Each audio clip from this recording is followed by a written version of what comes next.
راديو إيرنا ناصا ድምፂ ኤርትራውያን ዕለታዊ ዜና ኣብ ሾደን ካብ 3 ክሳብ 6 ነሓሰ ንዝካየድ ምድላዋት ይካየደሉ ምህላውን ዝተገልጸ ፌስቲቫል ህግደፍ ደው ንምባሉ ብኤርትራውያን ድሌት ለውጢ ተበግሶታት ጀሚሩ። እዚ ኣብ ሾደን ብመንገዲ ማሕበራዊ ሚድያ ጎስጓስ ዝካየደሉ ዘሎ ተበግሶ ከም መቐጸልታ ናይቲ ብስም ምንቅስቓስ ብርጌድ ንሓመዱ ዝተወደቡ ኤርትራውያን ድሌት ለውጢ ኣብ ጀርመንን ብሪጣንያን ፌስቲቫላት ህግደፍ ደው ንምባል ዘካየድዎ ስርሒታት እዩ።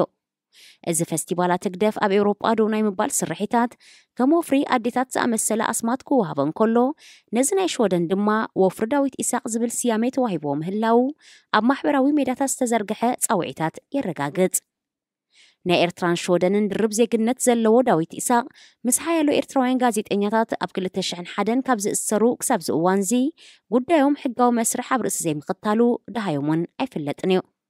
እዚ ኣብ ሾደን ፌስቲቫል ህግደፍ ደው ናይ ምባል ስርሒት ድማ ብስምቲ መንግስቲ ሾደን ብልኡም መንገድን መንግስቲ ኤርትራ ሃልዋቱ ዘጣይቀሉ ግና ዝኾነ ውፅኢት ዘይተረኽቦ ዳዊት ኢሳቅ ንምክያድ ይውደብ ምህላው ልዑል ኣተኩሮ ማዕከናት ዜናት ሃገር ክረክብ ትፅቢት ኣሎ።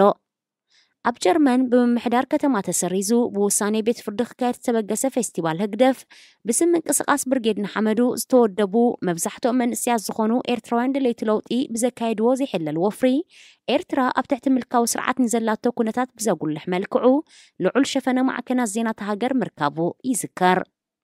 ኣብ ብሪጣንያ ድማ ብስም ወፍሪ ዴታት ኣብ ዝተወደበ ተመሳሳሊ ስርሒት ብዘቕረቦ ሕጋዊ ጻውዒትን ናይ ተቃውሞ ተበግሶን ፌስቲቫል ህግደፍ ከይካየድ ፖሊስ ተሃገር ምውሳኑ ይፍለጥ።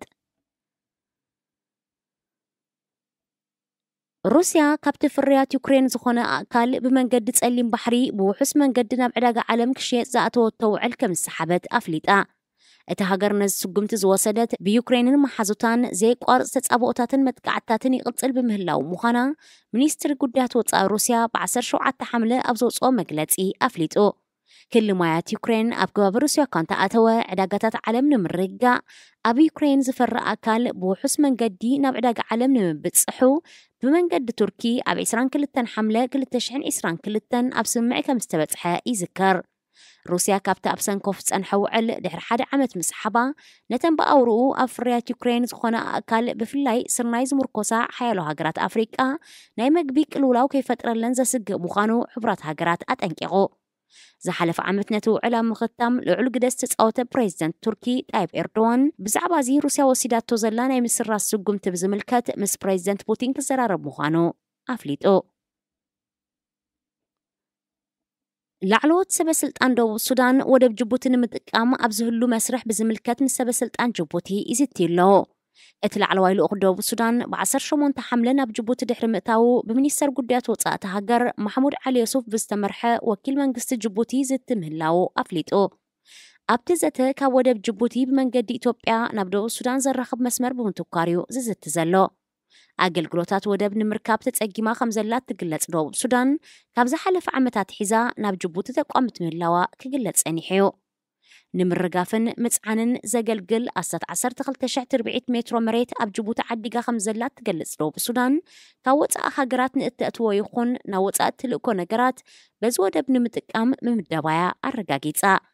ወደባት ሱዳን ታንዛንያን ኬንያን በብእዋኑ ክትጥቀመሉ ዝጸንሐት ደቡብ ሱዳን ቤት ምክሪ ንግዲ ሃገር ናይ ወደብ ኣማራጺታቱ ጅቡቲ ክኸውን ምሕጽንታ ኣቕሪቡ ነይሩ እዩ።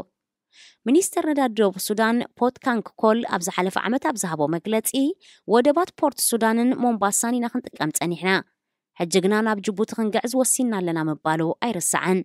እዚ ተበጊሱ ዘሎ ውሳኔ ኣብ ግብሪ እንተውዒሉ ዘይተጻረየ ነዳዲ ደቡብ ሱዳን ብመንገዲ ጅቡቲ ናብ ዕዳጋ ዓለም ክቐርብ እዩ። ደቡብ ሱዳን ድማ ካብ ወጻኢ ትሽምቶ ዘበለ ኩሉ ብወደብ ጅቡቲ ከኣትዩ። ወደብ ሞምባሳ ኣብ ምጥቃም ካብ ቀንዲ ዓማዊል ኬንያ ዝኾነት ደቡብ ሱዳን ናብ ጅቡቲ እንተጊዒዛ ንኬንያ ዓብ ቁጠባዊ ሃስያ ምዃኑ ተንተንቲ የረድኡ። እንተኾነ ደቡብ ሱዳን ወደብ ጅቡቲ ንምጥቃም ናይ ግድን ብኢትዮጵያ ክትሓልፍ ስለ ዘለዋ ካልእ ዝዓበየ ብድሆ ከም ዝኾና እቶም ተንተንቲ ብተወሳኺ ይእምቱ።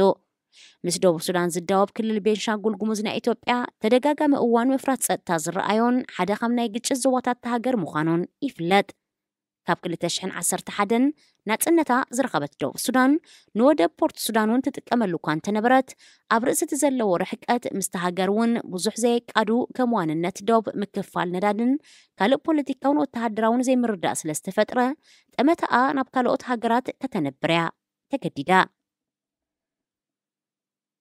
زخبركم سمعتنا زينا أبستفتصمولو راديو إيرنا ناصا دمص إرتراويان